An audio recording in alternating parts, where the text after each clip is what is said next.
excellence to handle today's society? Repeat the question one more time for me, please. Being a black father, how do you prepare your black sons to handle today's society? Today's society in what term? Like in what way? Um, spiritually, economically, socially, um, education. Like what in specific? Economically. Okay. Um, I think the economic climate that we live in is rapidly changing. Hmm. We went from um 2 3 months ago, cash being king, to now a lot of the stores, banks won't even accept cash. Yeah. You're talking about going from the introduction in my era of bank cards, credit cards, to Hmm. now everything being done as a pass on a phone, Hmm. um, where your phone is now the new form of currency. Uh, and then they introduced this thing called cryptocurrency.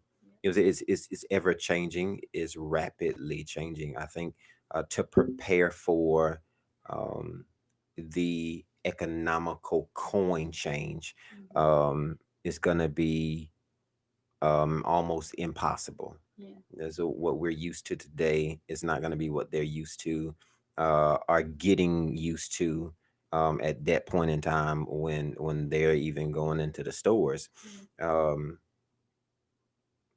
so the climate change, the currency change, all of that stuff, you cannot prepare for that. I think what we can prepare is the mental state Hmm. of how they um, manage not only their income but their time. Yeah.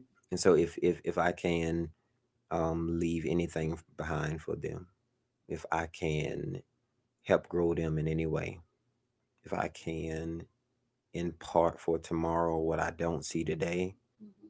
it would be son, daughter, um, learn how to manage money. I mean, in no slight or shade, no step on anybody, but uh, look at the Jewish man, Hmm. not just the white man. Look at the Jewish man, the Arabs, Hmm. Islamics. Look at them, man. The men that built the world over there, that have Dubai and South Africa. Look at those men and model yourself after that. So I think whether it changes to crypto or they just start taking tolls, Hmm. if you know how to manage it, then you'll know how to maintain it. Hmm. Then you'll cultivate how to keep it because you've managed in your mind that whatever I do, I'm frugal and I know how to save it and maintain it. So can't no man take it. I know how to manage it. What defines a power couple or goals for you? What defines a power couple for me? Yeah. A couple, period. If you have any time behind you, you are to me a power couple. You know what I mean? If you can survive the pandemic, if you were together before this Hmm. and you're still together now, Hmm. you are a power couple. I believe that. Um, I think is introspective, but it's person by person. Now, I can't tell you if you are. I can't tell you that you're not. What I can tell you is what I see, and I'm seeing a lot of people breaking up, and I see a lot of them that are steadfast staying together. Hmm. I see a lot of lustful ones tearing apart, and I see a lot of fruitful ones being irritated but staying together. You have to know power is from two conductors, right? You have your neutral, and then you have your negative. I can't hear nobody. It's not a source of power that strikes it. It's when you combine something that can outlook and outline everything about you that's negative, and you remain neutral. Shh. Then I know that when we plug into each other, then the source that I have equals power, right?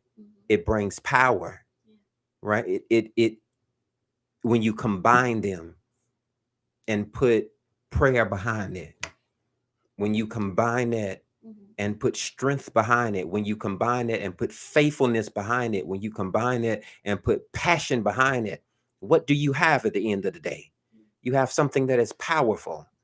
We just so happen to be a couple, but let me outline what that looks like. That looks like there's no me and there's no you. It looks like we have joined bodies and become one. It it looks like we walk together, flow together, speak together. We're on the same page, same path. We're on the same plan. That we can be at odds and still together. We cannot like each other and still be together. We cannot agree with each other and still be together. Well, you have to know there is a greater purpose to why God put us together, not for us to fall apart, but for us to be of power to lead the generation behind us. That's what's important to me, right?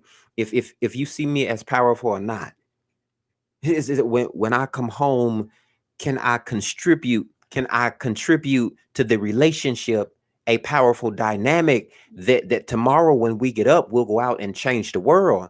Because to be a power source at home, only shining light in a dim place, like you don't magnify the world. And the verse we read this morning was what? It says, you are the light of the world. No city on a hill can be hidden from you. Therefore, a man does not take his light and put it underneath the bed, nor under a bowl, but sets it out in front of the whole room so everybody around it that's in darkness can see. The way that you know that you are a powerful anything is, are you shedding light in dark places? Not only out there, not only at home, not only at him or at her. Can you shed light on your darkness to be like, I'm not perfect and I struggle, and I'm powerful enough, big enough, strong enough, and confident enough, man enough to say that, like, sometimes my power source, my bulb gets weak. And that's where the negative and the neutral comes in, where I'm overcharged or depleted. I'm connected to somebody who can point out the negative, and I remain neutrally powered. That's a power couple to me.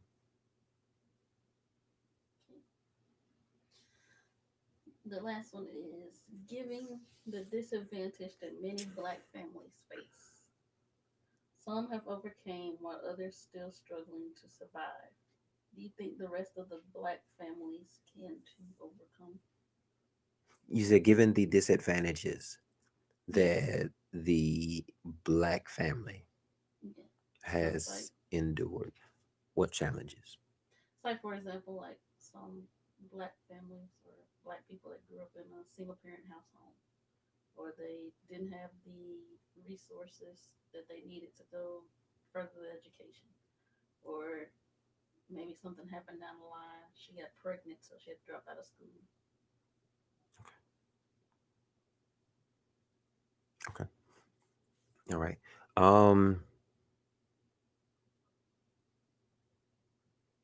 I don't like that question. I don't like the terminology. I don't like the phrasing, and I don't like where it puts us as a historically strong people. I think is good context for a question answer, for an answer, for a rebuttal, but in perpetrate is terrible because it sets us up for failure.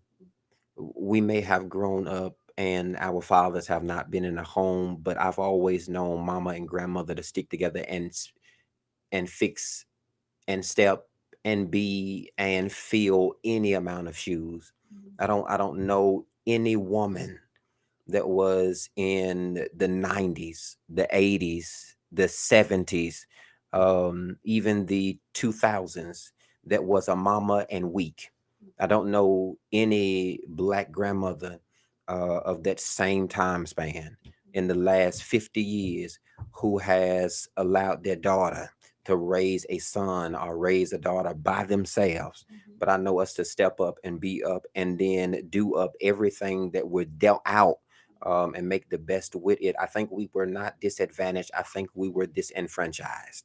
I think we were manipulated and perpetrated to be the enemy or the evil one, or the criminal or the thug or whatever depiction that you go down your list and come up with. I think that we were dealt just a hand of cards. Mhm. And I think that we have done the absolute best that we could.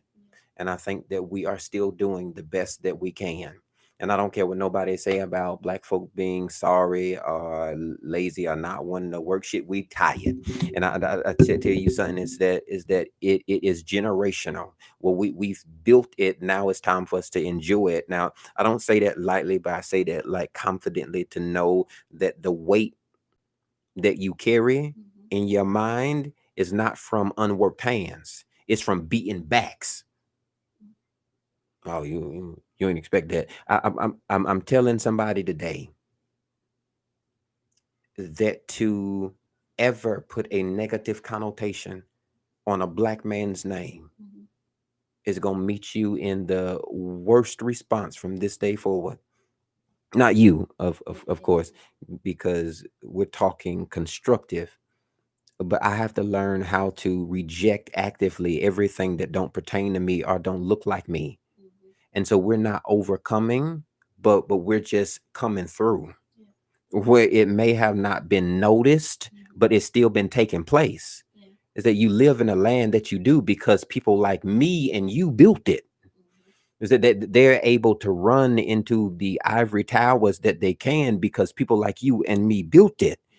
Is it that we may be in the slums, but we are put there and make a home there and thrive there and survive there and raise there and are proud of being there. Is that it don't take much for black folk to adapt Yeah. and thrive. That regardless of where you put us, regardless of where you put us, all we do is adapt, thrive, and survive. Yeah. That's all we do. You put us down south and we'll grow cotton, rice and peas. Rice not even supposed to grow here. We'll grow corn and plant and pick gardens. Yeah. We'll clean houses and raise kids that are not ours. We'll break every barrier and learn how to read and speak. We will take every beating and still keep on going with a smile on our face and a stripe going down our back. We don't give up. We've been strong, always have been strong, always will be strong. That I know there's nothing that they can ever say about us that would diminish like the true power that comes from us. And then I know that tomorrow we face everything that we've been facing. Well, I don't need you to overcome. I just need you to come on. Come on, come through, come be available to expose you. Mhm.